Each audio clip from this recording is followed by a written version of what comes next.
Hey there, Silver Tongue Devil here, and today we're going to be looking at my top tips for the up and coming 15 Minutes of Fame tournament using the Crossbow. Run, I said! Run! Runsky, keep pace! Move! As you guys should be able to see from the rules, this tournament is going to be all about speed, aggression and precision. You've only got 15 minutes, it is not a long time, and you've got to score as many points as possible. You have got to be moving like the clappers.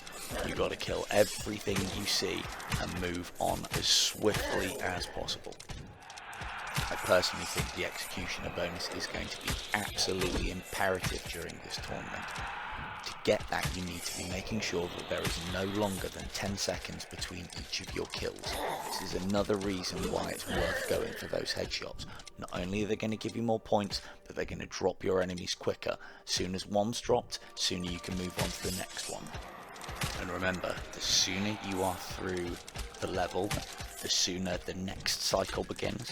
The next cycle enemies are going to have more health, which means more headshots, which means more points. You're hit. You're bleeding, man. I ain't got time to bleed. He's right. You ain't got time to bleed. You've got to keep on moving. If you take those hits, take them on the chin, keep moving on, keep shooting. Bear in mind the fact that if you do take a hit, your next shot, depending on how far along you are in the achievements, will cause bonus damage. That in itself can be really useful for those tough enemies or some of the bosses. Hint, hint.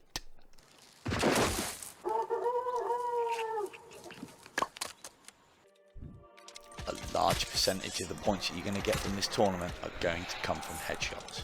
You will get points for finishing an enemy with body shots, but headshots are where you get points via a hit or a kill. Long story short, the more headshots you're getting, the more points you're getting. And just in case it needs to be said, 2 of the 3 bosses that we're going to be facing during this tournament also take headshots, and those headshots will score you points. Do you need a plastic bag to breathe into? Do you have medication? Nope. Do you need to be on it? Probably. Now I know this is going to be a tough one, because everyone likes looting. Everyone likes getting all the things and all the stuff. Again, we've only got 15 minutes. Take what you need. Grab what you need.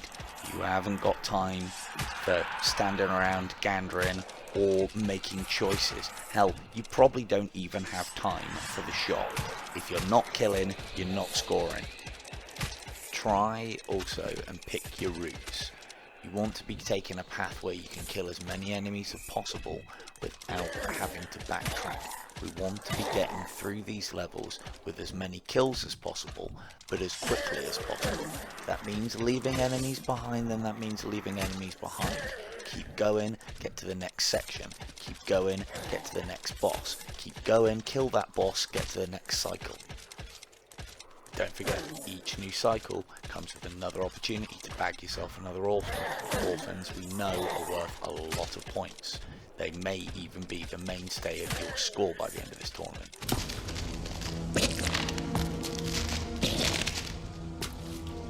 As you'll see in this clip, I'm going for some medium range battles, trying to get those headshots. Yes, I'll get the score, but look at all this time that I'm wasting. In the time that I'm spending outlining this guy's head at a reasonable distance, I could be in the next room killing 3, 4, 5 enemies and just moving on. By all means, try and make those long distance headshots, but always be closing the distance so that if you do mess it up, you can always be making that kill and carrying it on. So, as always, thank you all very much for watching. I hope some of this helps. Everybody have a great tournament, and I will see you at the top.